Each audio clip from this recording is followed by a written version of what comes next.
Que la paix et la miséricorde de Dieu soient sur vous tous. Chers frères et sœurs musulmans, chers amis chrétiens présents aujourd'hui, je vous remercie pour votre présence et votre ouverture d'esprit. Je m'appelle Suleyman Al-Hariti. Je suis un simple chercheur de vérité, animé par le désir de comprendre les Écritures et de rapprocher les cœurs plutôt que de les diviser. C'est avec un immense respect que je m'adresse aujourd'hui à l'un des penseurs musulmans les plus influents de notre époque, le Dr Zakir Naik. Cher Dr Zakir Naik, que Dieu vous bénisse pour vos efforts constants dans la clarification des textes et le dialogue interreligieux. Ma question est directement liée au thème suivant. Les prophéties du Coran concernant l'Iran. Dans un monde troublé par les conflits, les tensions géopolitiques et les interprétations souvent contradictoires des textes sacrés, pouvez-vous, à la lumière du Coran et de la Sunna, nous expliquer s'il existe des indications prophétiques concernant l'Iran, son rôle historique, spirituel ou futur, et comment ces versets doivent être compris sans tomber dans l'exagération ni l'instrumentalisation politique? Et au nom d'Allah, le tout miséricordieux, le très miséricordieux. Je remercie notre frère Suleyman pour sa question posée avec sagesse, respect et clarté, et je remercie également toutes les personnes présentes aujourd'hui, qu'elles soient musulmanes ou chrétiennes, car le dialogue sincère est une forme d'adoration lorsqu'il est recherché pour la vérité. Avant d'entrer dans le cœur du sujet, permettez-moi de poser un principe fondamental de l'islam. Le Coran n'est pas un journal politique, ni un livre de chronique géopolitique, mais un livre de guidée. Allah dit dans le Coran, dans la sourate Al-Baqarah, verset 2. Voici le livre, point de doute à son sujet, guide pour les pieux. Ainsi, lorsqu'on parle de prophéties, il faut les comprendre dans une perspective morale, spirituelle et universelle, et non comme des prédictions sensationnalistes destinées à exciter les passions. Lorsque certaines personnes parlent de prophéties coraniques sur l'Iran, elles font souvent référence à l'ancienne Perse, car historiquement, le territoire de l'Iran actuel correspond en grande partie à ce que l'on appelait la Perse.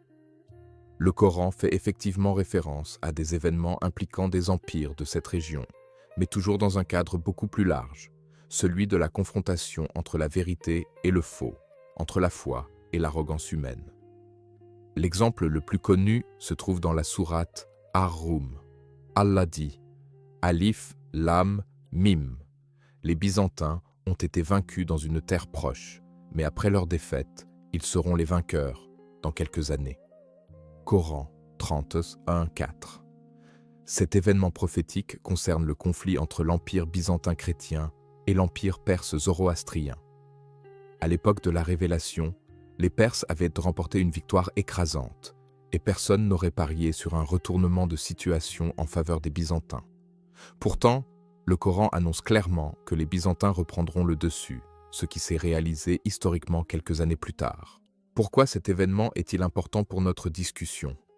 Parce qu'il montre que le Coran reconnaît l'existence des peuples, des nations et de leurs conflits, mais les replace toujours dans une vision divine de l'histoire. Le verset poursuit en disant « Ce jour-là, les croyants se réjouiront du secours d'Allah ». Les croyants se sont réjouis, non pas parce qu'un empire avait vaincu un autre, mais parce qu'une prophétie du Coran s'était accomplie, confirmant la véracité du message divin. Ainsi, lorsque le Coran évoque la Perse, ce n'est pas pour glorifier ou condamner un peuple spécifique, mais pour enseigner une leçon. Le pouvoir ultime appartient à Dieu seul. Certains se demandent, existe-t-il des versets qui parlent directement de l'Iran moderne? La réponse honnête est non, pas de manière explicite et nominative. Le Coran ne cite pas le nom Iran, comme il ne cite pas la plupart des États modernes. Cependant, il parle des peuples, des nations, de leur ascension et de leur chute, et des lois divines qui gouvernent l'histoire. Allah dit dans la sourate Al-Imran « Telles sont les alternances que nous faisons alterner entre les gens ». Coran 3-540. Cela signifie que la domination, la faiblesse, la stabilité ou le chaos ne sont pas liés à une ethnie ou à une nation particulière, mais à des comportements collectifs. La justice, l'oppression, la foi, l'iniquité. Lorsque certains prédicateurs affirment que le Coran annonce spécifiquement le rôle politique futur de l'Iran, il faut être prudent. L'islam nous enseigne la rigueur intellectuelle. Le prophète Muhammad, paix et bénédiction sur lui, a dit « Celui qui parle du Coran sans science, qu'il prépare sa place en enfer. Cela ne signifie pas qu'il est interdit de réfléchir, mais qu'il est interdit de spéculer sans fondement solide. Oui, il existe des hadiths parlant de peuples de l'Est, de bannières, de troubles, mais les savants classiques ont toujours insisté sur la prudence dans leur interprétation. Cependant, il y a un point fondamental qui concerne l'Iran et qui mérite d'être souligné dans un cadre de rapprochement entre musulmans et chrétiens. L'islam n'a jamais rejeté un peuple en raison de son origine. Au contraire, l'universalité de l'islam a permis à de nombreux Perses de devenir parmi les plus grands savants musulmans. Le prophète, paix sur lui, a dit « Si la foi se trouvait aux Pléiades, des hommes parmi les Perses l'atteindraient. » Ce hadith authentique montre que la contribution spirituelle des Perses à l'islam est reconnue et honorée. Des figures majeures comme Al-Bukhari, Muslim, At-Tirmidhi ou An-Nassari étaient d'origine perse. Cela montre que la valeur d'un peuple ne réside pas dans sa puissance politique, mais dans sa quête de vérité. Pour nos amis chrétiens présents aujourd'hui, il est important de comprendre que l'islam voit l'histoire comme un test. Allah dit dans la sourate Al-Mulk, « C'est lui qui a créé la mort et la vie afin de vous éprouver. » Les nations, y compris l'Iran, passent par des épreuves collectives. L'islam ne diabolise pas, il responsabilise. Il appelle chaque individu à la justice et à la conscience de Dieu. Les conflits contemporains impliquant l'Iran ne doivent donc pas être lus comme l'accomplissement automatique d'une prophétie divine, mais comme des conséquences d'actions humaines dans un monde imparfait. Il y a également une dimension spirituelle à ne pas négliger. Le Coran appelle les gens du livre à un terrain commun. Allah dit « Aux gens du livre, venez à une parole commune entre nous et vous, que nous n'adorions qu'Allah. » Coran 3,64. Cette invitation est au cœur du dialogue islam-christianisme. Lorsque nous parlons de prophétie, nous devons nous demander « Est-ce que cela nous rapproche de Dieu ou est-ce que cela nourrit la peur et la haine ?» Le prophète Muhammad, paix sur lui, n'a jamais utilisé la prophétie pour semer la discorde, mais pour rappeler la responsabilité morale. Certains hadiths évoquent des troubles venant de l'Est. Les savants ont toujours expliqué que l'Est est une notion relative, variable selon l'époque et le lieu. L'imam An-Nawawi explique que ces hadiths ne doivent pas être utilisés pour stigmatiser des régions ou des peuples spécifiques, mais pour avertir contre les dérives générales, l'injustice, l'extrémisme, l'abus du pouvoir. À chaque époque, l'Est change. À Médine, l'Est n'est pas le même qu'à Damas ou à Bagdad. Il est donc intellectuellement malhonnête de projeter ces textes directement sur l'Iran contemporain sans analyse rigoureuse. Le message central du Coran, pour les musulmans comme pour les chrétiens, est un message de rappel. Dieu observe les actions humaines.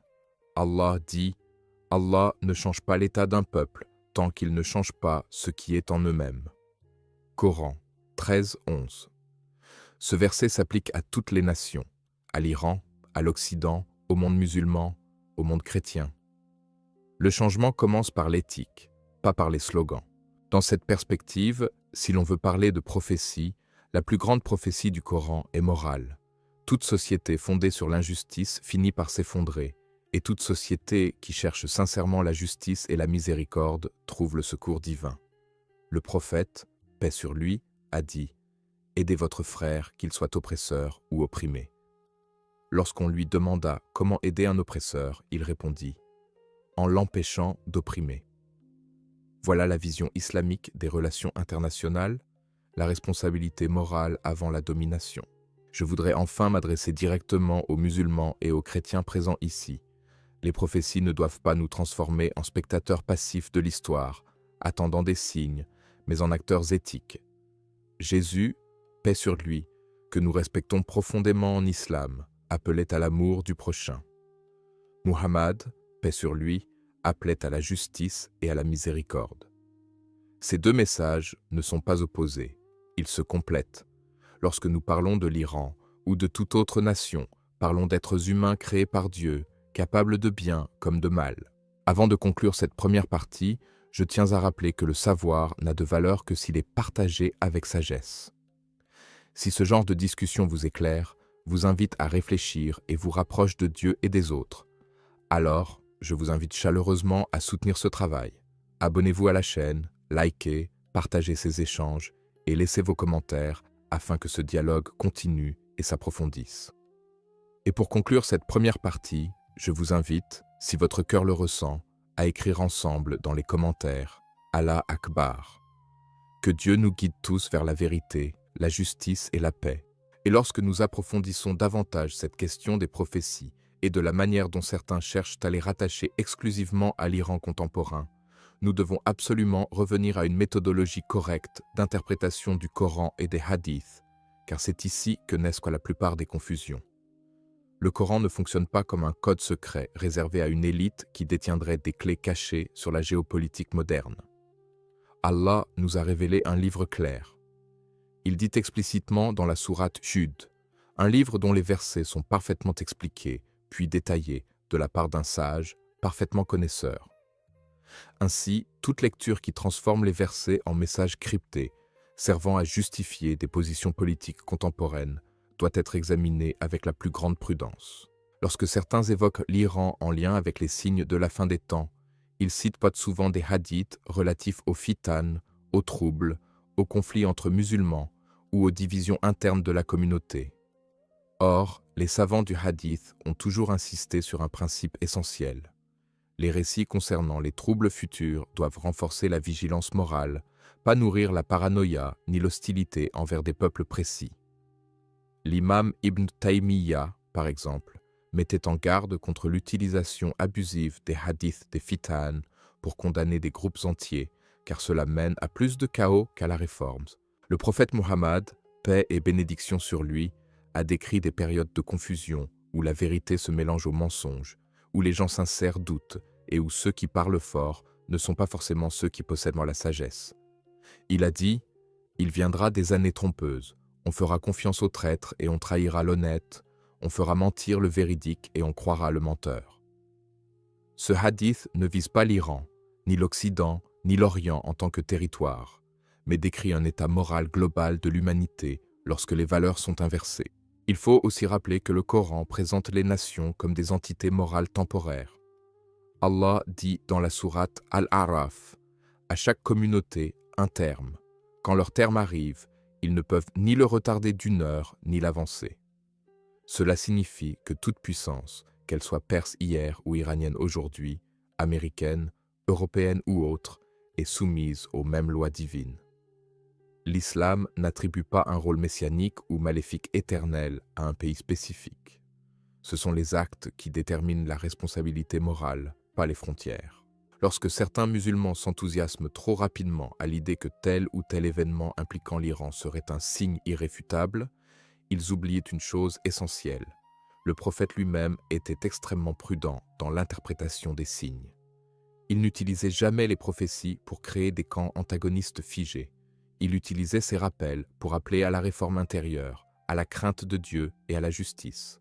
L'objectif n'était jamais de dire « Regardez, ce peuple est condamné », mais plutôt « Réparez vos cœurs avant que l'épreuve ne vous submerge ». Pour nos frères et sœurs chrétiens présents, il est important de noter une convergence remarquable. Dans la Bible aussi, les prophéties ont souvent été mal comprises lorsqu'elles ont été détachées de leur message spirituel. Jésus, paix sur lui, selon l'Évangile, rappelait que le royaume de Dieu n'est pas simplement un événement politique ou géographique, mais une transformation intérieure. De la même manière, le Coran recentre constamment l'attention sur la responsabilité individuelle et collective devant Dieu. C'est là que le dialogue islam-christianisme trouve un terrain fertile, dans la responsabilité morale face à l'histoire. Par ailleurs, lorsque l'on examine l'histoire islamique, on constate que l'Iran n'a jamais été monolithique.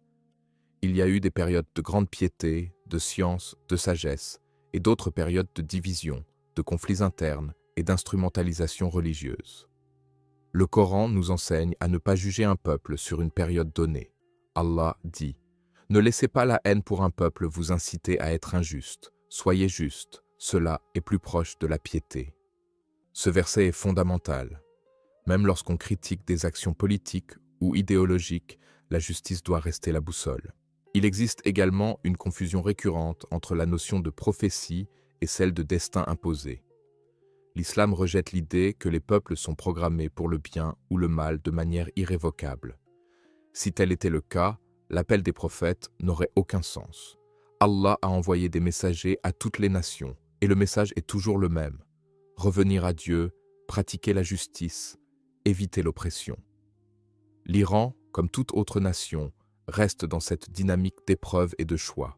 Certains hadiths parlent de conflits venant de régions orientales et de groupes qui utilisent le discours religieux pour justifier la violence.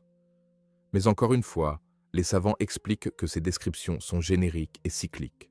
À chaque époque, des groupes apparaissent, se réclamant d'une vérité absolue, rejetant la miséricorde et la sagesse. Le prophète a dit à leur sujet qu'ils réciteront le Coran, mais qu'il ne dépassera pas leur gorge, c'est-à-dire qu'ils ne comprendront pas son esprit. Ce danger n'est pas attaché à une nationalité, mais à une attitude intellectuelle et spirituelle. Dans le contexte actuel, il est donc impératif de distinguer la critique légitime des choix politiques de l'exploitation religieuse des textes. Confondre les deux mène à la fitna. Le Coran est très clair sur ce point. La discorde est plus grave que le meurtre. Lorsque des versets sont utilisés pour attiser la haine, justifier la violence ou diaboliser des populations entières, nous sortons du cadre coranique. Le message que j'essaie de transmettre ici est simple mais exigeant. La plus grande prophétie du Coran n'est pas liée à l'effondrement de tel ou tel État, mais au retour inévitable de l'humanité vers Dieu pour rendre des comptes. Allah dit « Vers Allah est le retour de vous tous ». Voilà la certitude ultime. Tout le reste est secondaire. Les nations passent, les empires tombent, mais la responsabilité morale demeure. Dans cette optique, parler de l'Iran à travers le prisme du Coran devrait nous pousser à poser des questions universelles. Sommes-nous justes? Respectons-nous la dignité humaine? Utilisons-nous la religion pour servir Dieu ou pour servir nos intérêts? Ces questions concernent Téhéran comme Washington, Moscou comme Paris, le monde musulman comme le monde chrétien. Il est également crucial de rappeler que le Coran condamne la lecture sélective des Écritures. Allah reproche aux communautés précédentes de croire en une partie du livre et de rejeter l'autre. Ainsi, on ne peut pas extraire des versets sur les conflits, les batailles ou les châtiments sans les mettre en équilibre avec ceux sur la miséricorde, le pardon et la justice. Le prophète Muhammad, paix sur lui, a passé la majeure partie de sa mission à appeler les gens avec douceur, patience et sagesse, bien plus qu'à parler de guerre ou de sanctions divines. Lorsque nous parlons des prophéties liées à la fin des temps, il faut aussi rappeler que le prophète a dit « Si l'heure arrive alors que l'un de vous tient une pousse dans sa main, qu'il la plante. » Cela signifie que même à la veille de la fin, l'éthique de l'islam reste constructive, tournée vers le bien. Cette parole est une réponse directe à ceux qui utilisent les prophéties pour justifier le fatalisme ou la destruction.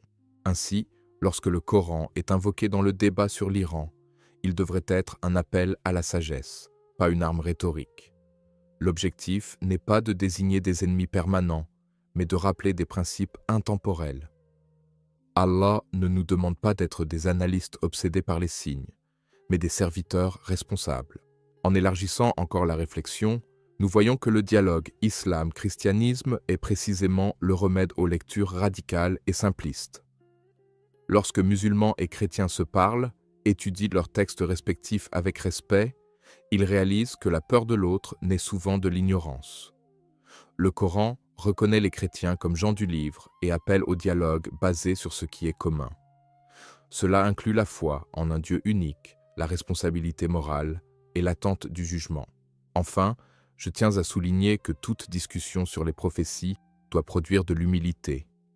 Plus une personne prétend comprendre avec certitude absolue les desseins futurs de Dieu, plus elle s'éloigne de l'esprit prophétique.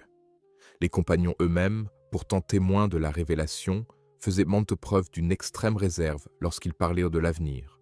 Ils se concentraient sur leurs propres réformes et sur la transmission fidèle du message. C'est dans ce cadre que nous devons continuer cette réflexion.